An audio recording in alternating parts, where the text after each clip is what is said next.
في الفيديو ده بنشرح الأساسيات بتاعة البيلت درايف. البكرة اللي متوصلة بالموتور اسمها درايف بولي، وهي اللي بتحرك السير، والسير بدوره بيخلي البكرة التانية تلف، اللي هي الاوتبوت بولي. في أنظمة السيور غالبا بيبقى في نسبة نقل حركة، إن البكرة الأصغر هي غالبا البكرة اللي بتكون القائد. نقل القدرة في أنظمة السيور بيتم في العادة عن طريق الاحتكاك بين السير والبكرة. أكتر نوعين استخداما هما الفي بيلت اللي هو البيلت اللي على شكل حرف في، والفلات بيلت اللي بيكون مسطح بشكل كامل. والاستثناء الوحيد لنقل الحركة بالاحتكاك هو السيور المسننة اللي بنسميها تايمنج بيلت، ودي بتنقل الحركة عن طريق تعشيق الأسنان مش عن طريق الاحتكاك. فأنظمة نقل الحركة بالاحتكاك لازم السير يكون مضغوط على البكرة بضغط معين علشان نضمن ان قوة الاحتكاك كفاية ومفيش انزلاق. اقصى قوة ممكن تتنقل بتساوي اقصى قوة احتكاك بين السير والبكرة، ولو القوة المطلوبة للنقل اكبر من قوة الاحتكاك، البكرة القائدة هتنزلق تحت السير او السير هينزلق فوق البكرة المتحركة، وده اللي بنسميه بالسليبج. الانزلاق ده بيعمل حركة نسبية بين السير والبكرة، وده بيخلي السير يتآكل بسرعة ويبقى غير صالح للاستخدام. علشان كده لازم نمنع الانزلاق بشكل تام.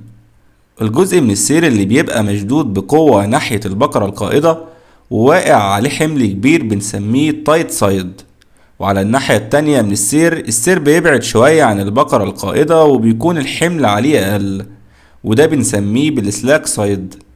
بس لازم نفهم ان السلاك سايد مش معناها ان السير مفهوش حمل خالص، لان لسه في قوة شد جوه السير، ولو مفيش قوة يبقى مفيش شد سير من الاساس.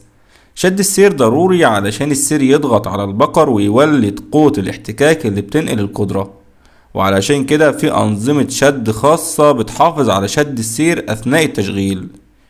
قوى الشد العالية على التايت سايد بتعمل إجهاد عالي، وده بيخلي السير يتمدد شوية، بينما على السلاك سايد قوى الشد أقل فالسير بيرخي شوية. فلما النظام يبقى من غير حمل قوى الشد بتتساوى والفرق بين التايت والسلاك بيختفي. وكمان لازم نلاحظ إن حسب اتجاه الدوران مكان التايت سايد والسلاك سايد ممكن يتبدلوا، يعني لو الاتجاه عكس عقارب الساعة التايت فوق والسلاك تحت، ولو الاتجاه مع عقارب الساعة بيحصل العكس. غير شد السير لازم كمان السير يكون لافف على البكرة بزاوية كفاية علشان يولد احتكاك مناسب، وده بنسميه بالراب انجل. كل ما زاوية اللف تزيد مساحة التلامس تزيد، وبالتالي الاحتكاك يزيد وأقصى قوة ممكن تتنقل تزيد. بس لو البقرتين مقاساتهم مختلفة السير هيلف عليهم بزوايا مختلفة، وغالبا أقصى قوة بتتحدد بالبقرة الأصغر لأنها زاوية اللف عليها أقل وكمان الانحناء فيها أكبر، وده بيزود إجهاد السير. علشان نزود زاوية اللف ممكن نستخدم إدلر بولي، وغالبا بتتحط قريبة من البقرة علشان تزود اللف لأقصى درجة. ولو الادلر بتستخدم كمان في شد السير بنسميها بالتنشن بولي. فلازم نعرف كمان ان انحناء السلاك سايد تحت الحمل بيغير زاوية اللف مقارنة بحالة عدم الحمل، ولو السلاك فوق التايت زاوية اللف بتزيد، ولو العكس زاوية اللف بتقل. بس التأثير ده غالبا بيبقى بسيط وممكن نتجاهله عمليا. مثال على كده الدرايف اللي قدامنا ده عليه سير من النوع في ريبد بيلت، وفي ادلر بولي علشان تزود زاوية اللف على عمود الإدارة، لأن فرق الأقطار كبير ومكانش هيبقى فيه لف كفاية من غير الادلر غير زيادة اللف. الادلر بتستخدم كمان كجايد علشان تمنع السير يطلع برا البكرة، وساعتها بنسميها بالجايدنج بولي أو الجايد رولر، وغالبا بيبقى ليها حواف في ماسكة السير في مساره رغم الشد اللي احنا شدناه قبل كده. شد السير ممكن يتغير اثناء التشغيل بسبب التمدد او الحرارة، وعلشان كده بنستخدم اجهزة شد مختلفة.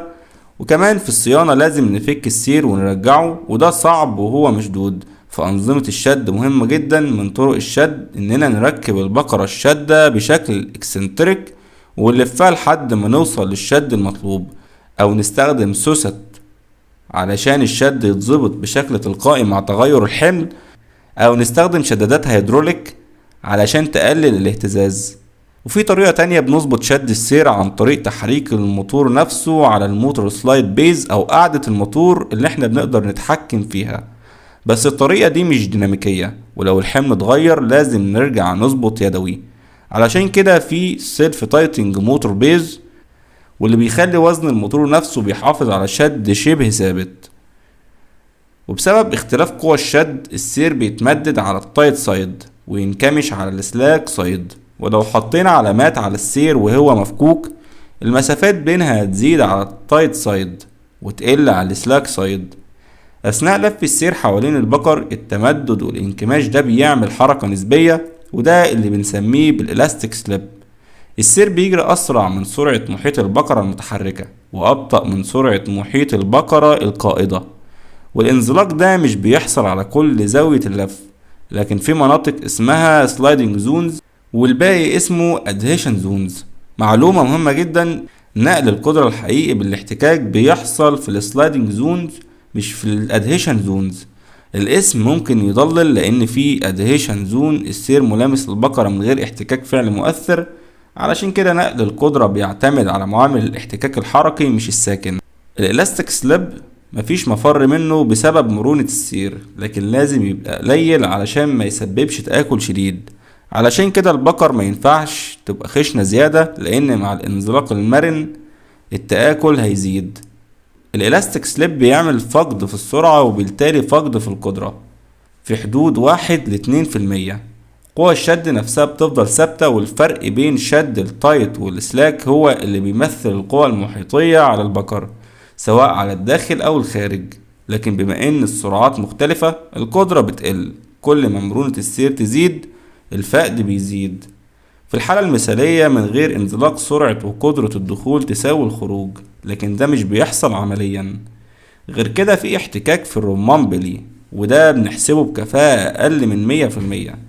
في الآخر أنظمة السيور ليها مميزات زي إنها تنقل حركة لمسافات كبيرة وتمتص الصدمات، وهادية ومش محتاجة تزييت كتير زي التروس والجنازير، وكفاءتها عالية وكمان أخف من الجير بوكسات. لكن ليها عيوب زي إنها بتقدم مع الزمن والحاجة لإعادة الشد وفقد السرعة بسبب الإلاستيك سليب، وإنها تاخد مساحة أكبر، وزيادة الأحمال على الرمان بلي بيسبب الشد المسبق.